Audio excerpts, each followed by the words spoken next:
Welcome to Pop Culture Retro, which was recently voted the 15th best podcast by the residents of Golden Years Retirement Community in Boca Raton, Florida.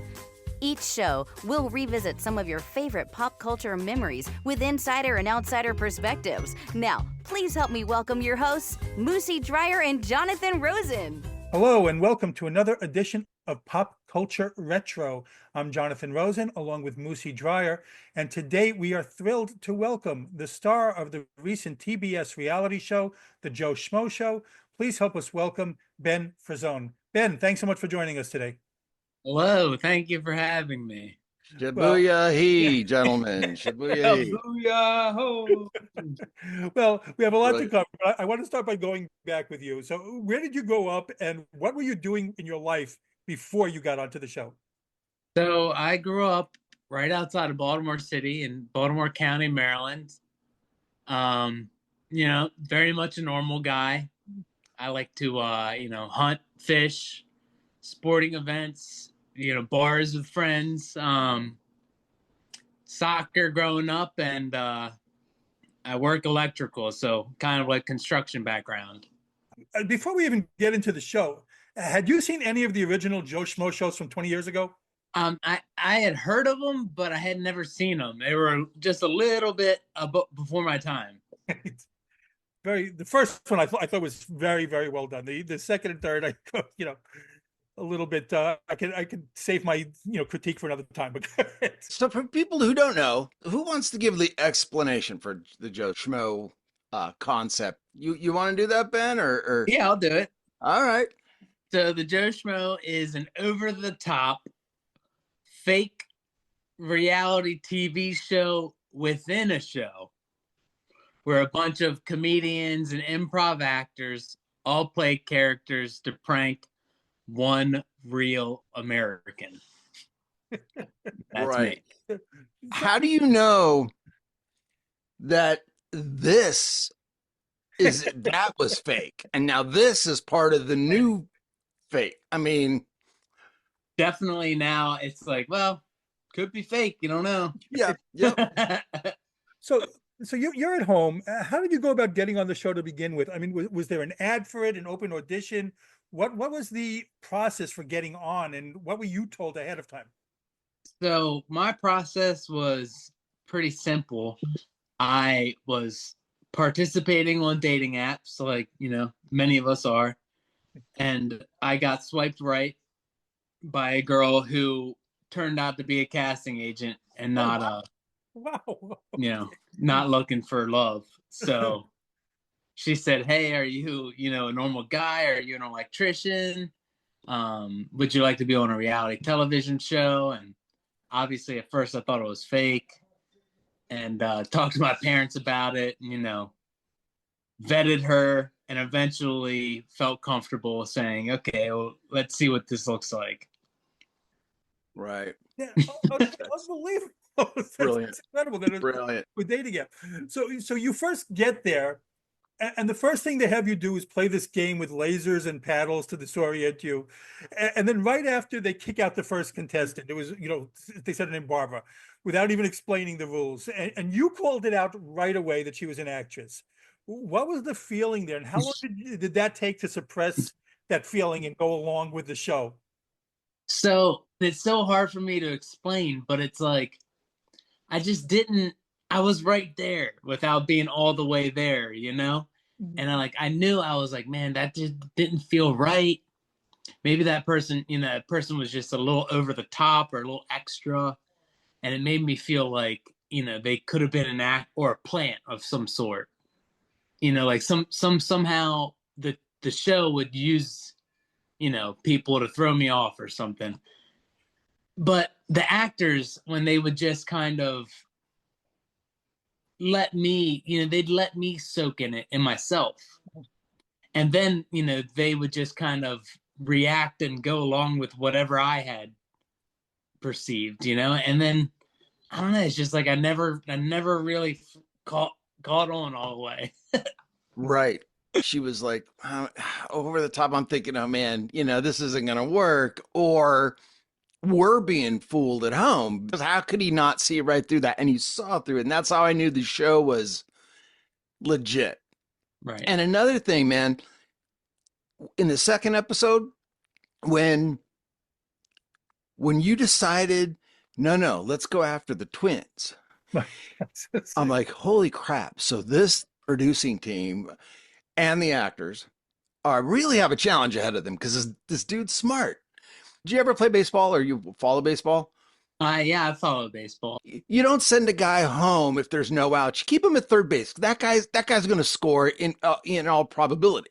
Well, the asshole guy, forgive my French, he's going to get himself off this show. Why spend that now? And it was a chess move. And I'm like, oh man, producers have their work cut out for them with this guy.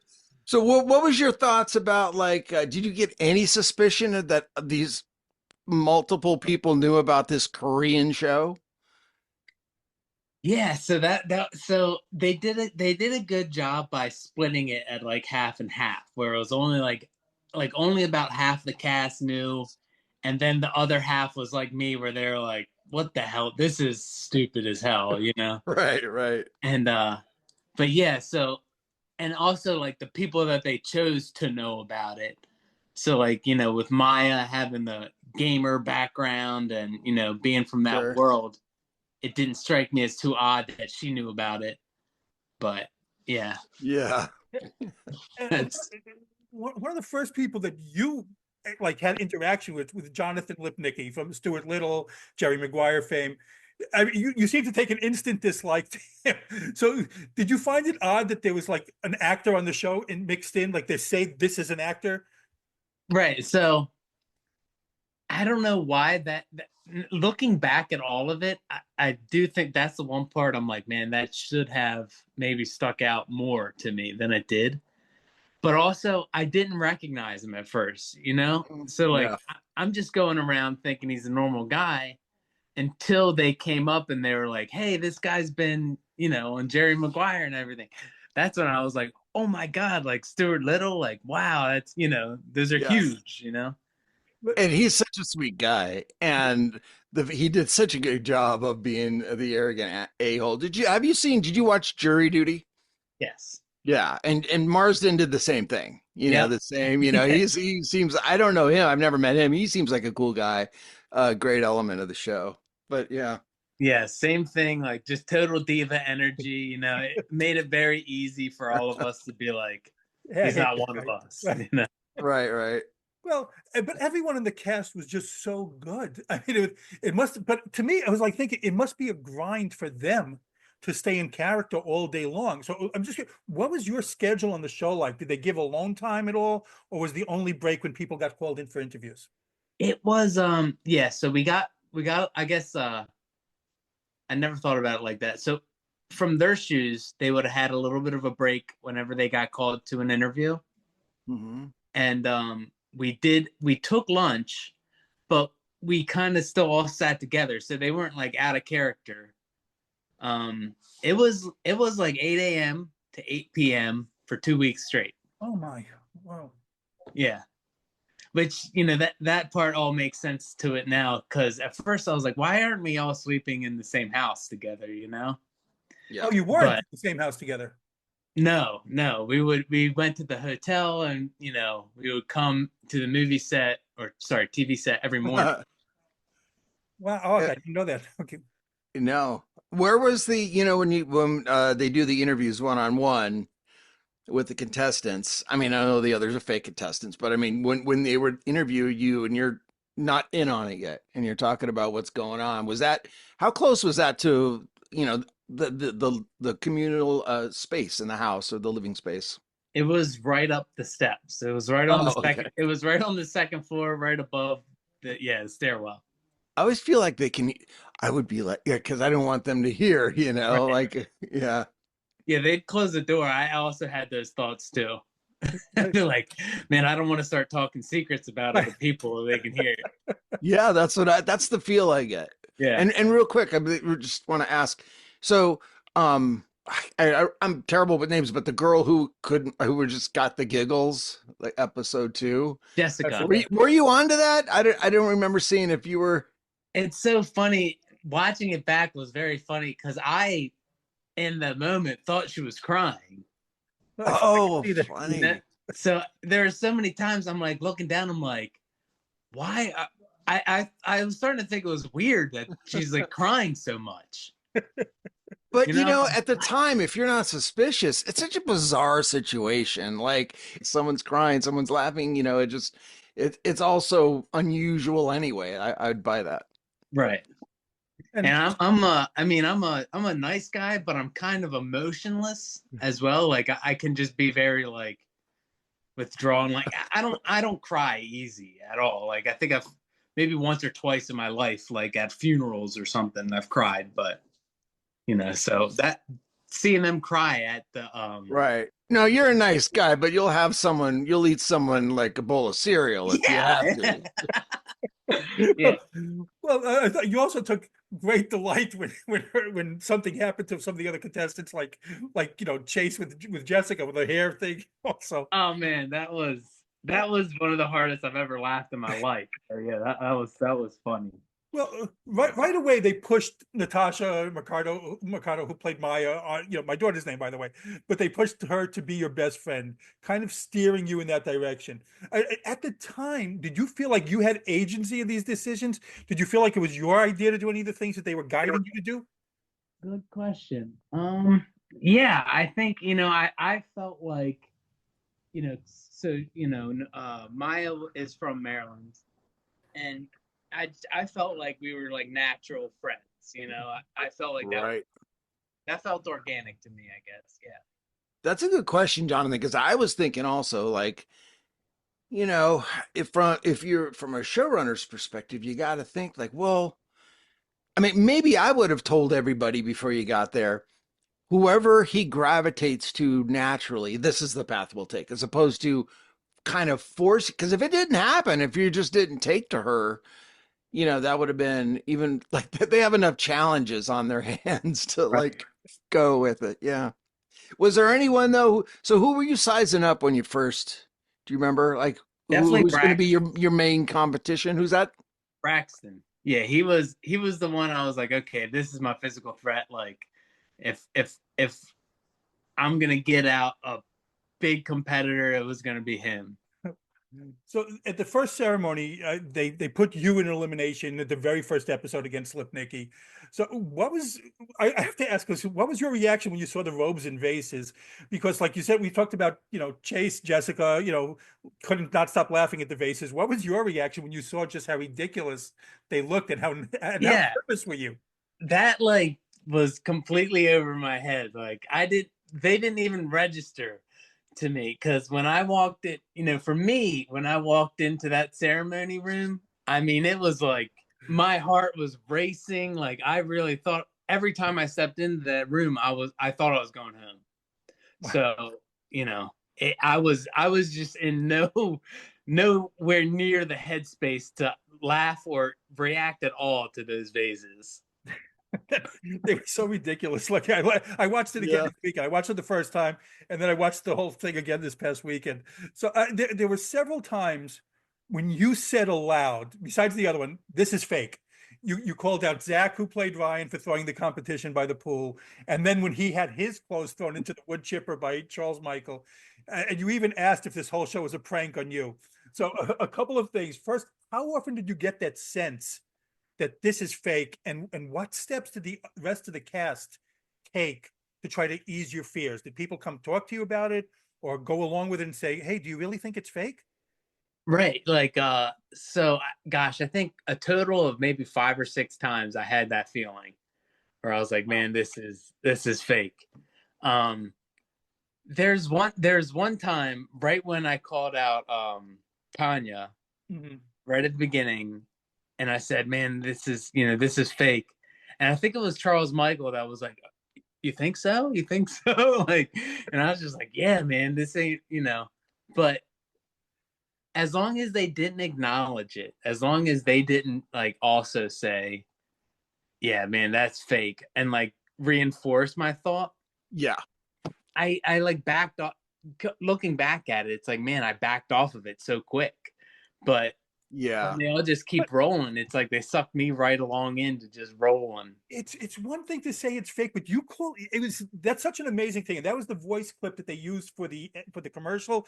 Kind of, is this whole thing a prank on me? It's one thing to think Yeah. some things are fake, but then another thing fake. I mean, and another thing to think it's all just for you. And you thought that Right. I'm with you, Jonathan. I never sensed that you thought the show was fake. I thought you were thinking like that part's fake, but not the whole thing. Like that's the sense I got anyway. Yeah. So at first it is very much like that, where it's like, okay, the goat, I don't really know. They're telling me that it's crazy. The game can do anything. They can like literally anything. So I'm thinking, okay, like a stage performance or something. Are they going to hire like plants? Yeah.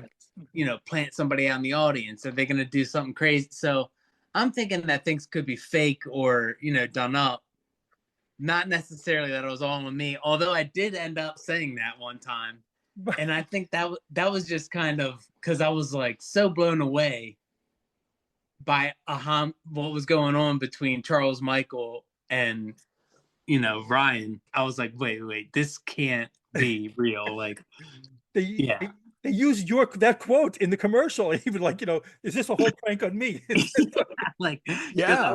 I was so blown away by that moment that I was just like, Sure. man, What I want to know is, so from our perspective, the audience, we see them cut to, which would be like their makeshift control room. In a real reality experience, it'd be probably 2/3 of those people. You have to have extra people in there, like to put out fires because Ben's onto this, or now let's change this, let's move laterally.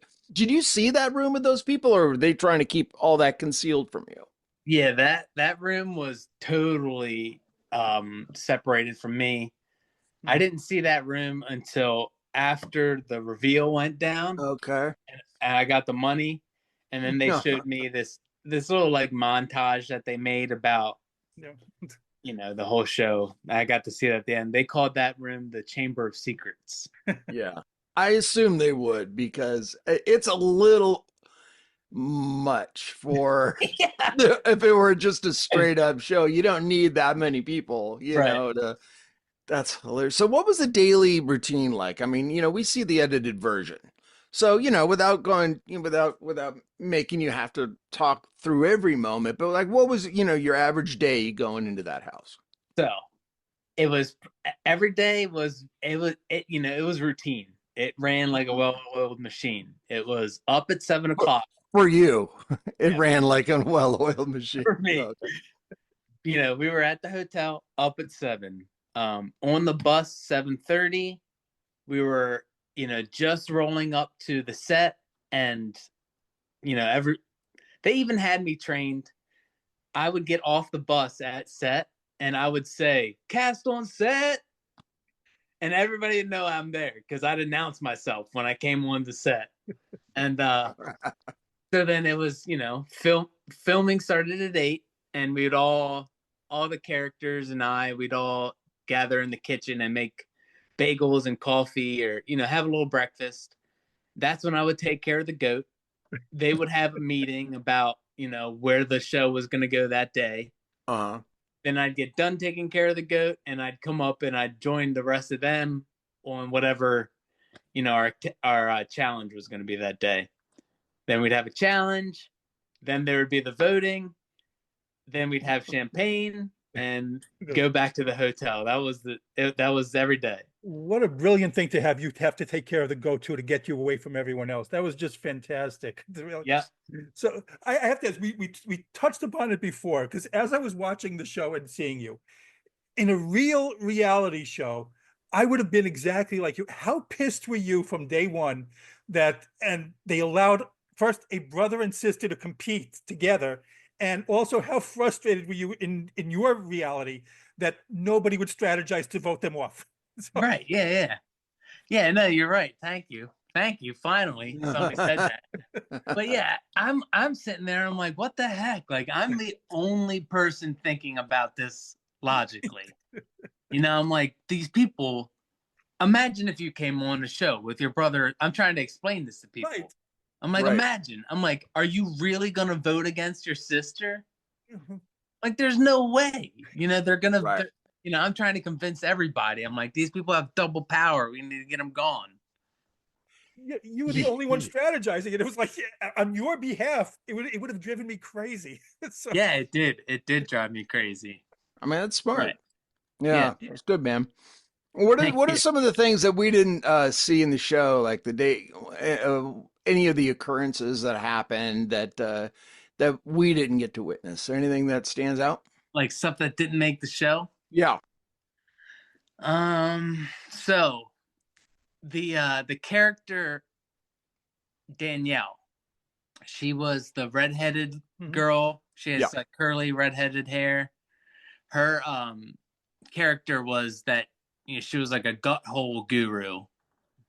Play on being like gut instead of butthole. Her character, she could diagnose your nutrient deficiencies by examining your feces, and they ended up not making that into the show, but it was hilarious. I mean, you know, we all had the funniest time with that. Right. And she Well, had this prototype tool that Oh man, oh no. You know, I wish it would have made it, but I'm glad it didn't make it all at the same time, in the same moment. yeah, no, she was that. Yeah, That's hilarious. Yeah, that was some of the funniest stuff that never made the show. Yeah.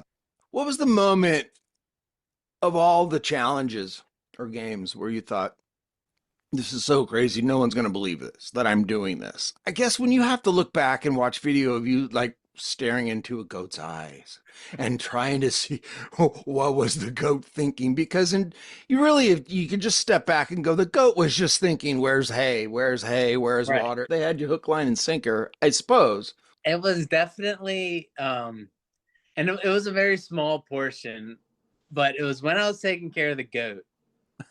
They would have me do you guys might remember it. It was like they were like, okay, now run in slow-mo like you're on Baywatch. And I was like, and then like they were like, okay, now blow a kiss to the camera and wink. And like they had me doing all this corny stuff. I mean, I could barely keep a straight face the whole time. Those are the ones I was like, man, hopefully these don't even make the air. Of course they did, you know. Yeah. Well, the hysterical one of the things was in the green. They gave you those green outfits, which was it was not hiding any body parts whatsoever. Right. That was another part that I was like, wait, what? Because they underneath the green suit, they put me in this thing called a dance belt, and it was like, so it's basically a G-string thong with like padding, you know, over your privates on the front. Right. To try and like make it look like you don't have a bulge or anything like Sure. that. Yeah. Yeah, that was like that part I thought was a joke for sure too, because I'm like, wait. I held up the G-string thong. I'm like, you guys want me to put this on? They're like, oh yeah. Yeah, that's such a where did I go wrong in my life like, moment. So, but in the original show, you said you haven't, but there were a couple of moments where the actors did not keep track of their stories. So that he questioned them on it, like, you know, wait, I thought you said this before. Did you ever have any of those moments where anyone, one of the cast said something that you thought contradicted something else that was said previously? No, not really. All their story, and that one of the actors did say that to me after the filming. They were like, you know, it was a relief because you didn't like badger people on, you know, like, oh, but well, like, have you ever been to this restaurant in that town? Like, you know what I mean? Yes. Like from their hometown, like type of thing. Mm-hmm. I'm just very much of like, okay, well, if you tell me that, I'm taking it at that value. You have no reason to not believe them, Right. you know? So, yeah. Right. Yeah, exactly. So I have to ask, because you came off looking really well on the show. You came off as endearing, a really nice guy. Even the "I'll eat you like a bowl of cereal" moment was just so much fun. Yeah. At the end of the game, prior to knowing the truth, you had a chance to win the money for yourself or give it to Maya. The choice was yours. So, how much of a debate was going through your mind to keep it for yourself or give it to her? Was there any debate at all? Right. No, that was a very quick. I was like, okay, I think I even said this to one of the producers. I was like, let's just rip this Band-Aid off now. I was like, because I know this is what I want to do, but it's one of those things that like later on, I'm going to be like, oof, now that stings a little, you know? But I always knew that it was the right decision, and it was the one I wanted to make. You had everyone like legit. I mean, I know they were actors, but you had everyone like legit in tears, like over how nice you were for that moment. That's crazy. So when you smashed your own vase and found one more token, and then the Mr. Danish comes out to speak to you. What was going through your mind right then? What did you think was happening at first? So it's so crazy because one of the nights I actually had a dream that Mr. Danish spoke English.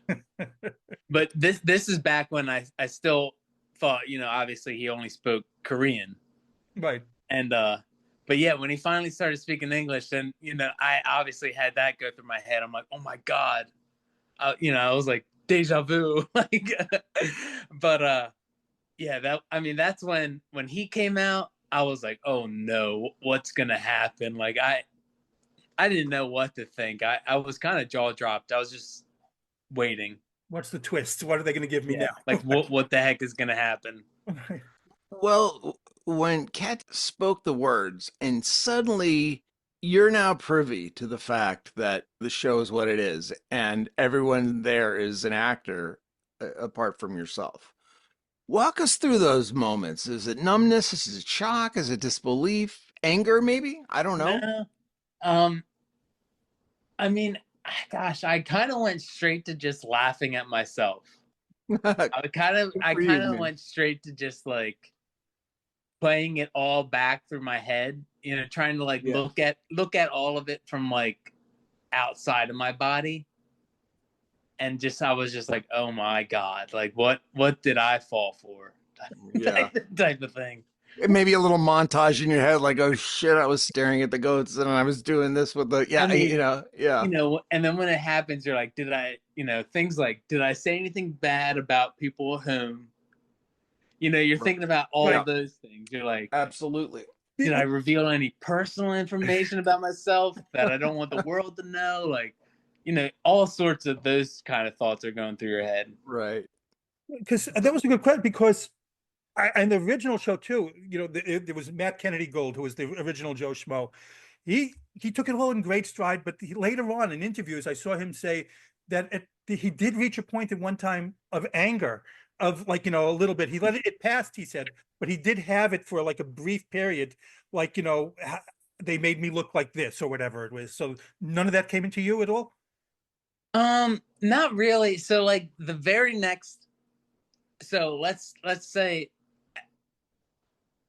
since I've seen it, like when I saw the show, none of that happened.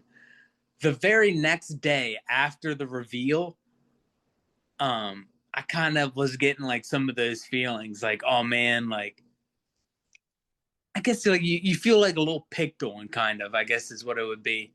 And then very quickly though, I'd call my parents, let them know how I was feeling, and they'd be like, dude, it was essentially a multi-million-dollar prank. Yeah. How the hell do you think you're gonna, guess that? Like, of course. Right. I don't think anyone could have guessed. I mean, really, I think in the second season of Joe Schmo, someone did guess, and that's what they had to change the whole thing on the fly. Someone just knew it. So, okay, I know you get asked this. Have you kept in contact with the others on the show? Have you hung out? Are you still friends? Yeah, so I have kept in contact with most of them. They all live, for the most part, they all live in LA or California. Some of them are on the East Coast, like Ahmed just moved back to the East Coast. Mm-hmm. And I have been to Ryan's comedy show. It's Stamptown. Mm-hmm. It's called It's Crazy Cabaret. If you're into that stuff, you should. I mean, it's crazy. It was the craziest live performance show I've ever seen in my life. So I've seen a good amount of them after the show now. Yeah. I know there were the hopes in this household that, I hope he winds up with Natasha. So none of that. Yeah, everybody says that. Early on, you'd said like you were pleasantly surprised that it wasn't a romance Right. linked or related Right. reality show. Because I mean, who doesn't want to find love in their life? But maybe in a more organic way. Like that would just be so much more work for me. It would just be uncomfortable and all that stuff. And Yeah. I appreciated that you were that guy. It's really lucky that they found you, and hopefully in the future they'll find guys or girls with that same spirit. Like we're rooting for you, we're Right. totally rooting for you. And I wonder if there's going to be one time there's going to be a real ass, probably. I wonder whether that might be a different element. Like, oh, Yeah. good, I want to put him with his head in a bowl of bees or whatever. Right. Yeah. Yeah, that's Good crazy. point. So what was the reaction of your family and friends when they found out? And were you weren't allowed to say anything ahead of time, but what was the reaction back home with So at the very end of the show, you can kind of hear my mom's reaction a little Right. bit. Yes. She said she needed a glass of wine, but you know, my friends. So I kept it wrapped. I didn't tell anybody besides my mom, my dad, and my brother. They were the only three people that knew everything. Um, Everybody else, when they saw the show, had their initial reaction, and my friends pretty much just like most people, they're like, "Dude, you're the perfect guy for the show." Watching you on it was great. They're like, especially because we know your normal body language and how you react to things, and they're like, yeah. seeing you on the show, it's the same. They're like, it's just it was so weird for them to watch me on the show, they said. And so I think everybody really liked it. Roughly how long did you have to keep the secret for from when the show ended and then you went back home and you couldn't say anything? Like how long did you have to keep It that up? was it was a long time. Filming ended towards the end of 2021. Oh my So gosh, it was, really? Wow. yeah, it was years. It was years of not saying anything. And at first, when it first happened, because it was a couple weeks, I told friends I went on a like a beach vacation to California, Uh-huh. and they were suspicious about that because I don't go on any vacations without either my family or my friends. Yeah. Yeah. So they were like, "What the hell are you talking about, dude? Like, tell us the truth." And Right. eventually that faded out, and they saw the show. Well, 2021, did at some point did you think they're never going to show this anymore? Yeah, I mean, I was like, okay, it's not coming out. I mean, and I knew that was a possibility. Like, just production people and different people associated with filming that I met along the way had said, oh, like one time I worked on a project and it never came out. Like, this is what it was called, blah blah blah. So I assumed that it's a normal thing that happens. Like, you could film a show and it might not come to air. Like, Wow. who knows? But right, but the ones that you didn't say that not your friends who you told that you were coming to California for a beach vacation, like your parents, the ones that knew you were going out here to do a reality show. Mhm. What when you came back, did you avoid having to say anything about it because you're like, I'm sorry, I can't tell anybody until it comes out about what it was at all? Yeah, I mean, you know, I had to kind of really do a lot of explaining with my mom and dad to get them to understand. Like, at first, that the whole thing was about me, and they're because at first they're like, "Wait, what the heck are you talking about?" Like, and I'm like, "No, no, no, you don't understand. I was the only real person." Blah blah blah. Um, so it did actually take a while to explain all the layers because even the producers were fake. Right. Like, Yeah. every single there was layers to the fakeness that they didn't get yet, and still I think not until they saw the show that they didn't fully understand everything. Wow. Well, just Yeah. thinking of you, I mean, watching the show, like I said, I watched it, I loved it. I watched it again now. It's just focusing on you this time. And just it had to be so confusing and disorienting for you. So you touched upon it a little. Thinking of you, when you went back and watched the show, like even when you went looking for non-existent tokens, what was going through your mind when you watched it again? How many of those moments hit you that Yeah. I should have known it there, or I knew it there? How many of those moments? Right. Yeah. So the token one, that's freaking hilarious. I even said it too. I lined myself up perfect for that. I was like, man, they're gonna play some stupid song, show me never getting a token, and they ended up doing it. But, so, gosh, I think the big moment obviously should have been that wood chipper, where I had legitimate, like, logistical problems where there was no way the suitcase could have gotten across the house, without some sort of cooperation going on by the show. Producers, right? Right. And, I guess I just never went as far to think that, oh my God, like even every single person behind the camera is working, against me. Yes. Like, Yeah. If you can go back in time and not even have this done, not this prank pulled on you or this be on the show, what road would you take? oh yeah, I'd have done it all again for sure. Cool. Yeah. Cool.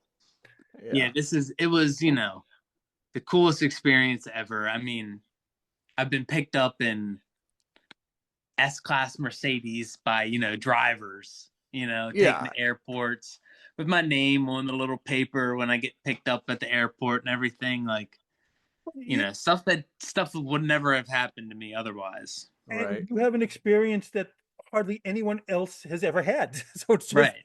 and Yep. that's fantastic. So any special plans for the winnings? So I've done a little bit of money, spending already. I bought some tattoos. I got Okay. a Okay. good amount of tattoos. I put some towards the principal on my mortgage. I got a motorcycle. I got a cat. There's some of it got put into my stocks. Fantastic. Some of it is, a lot of it is still just sitting in a bank account.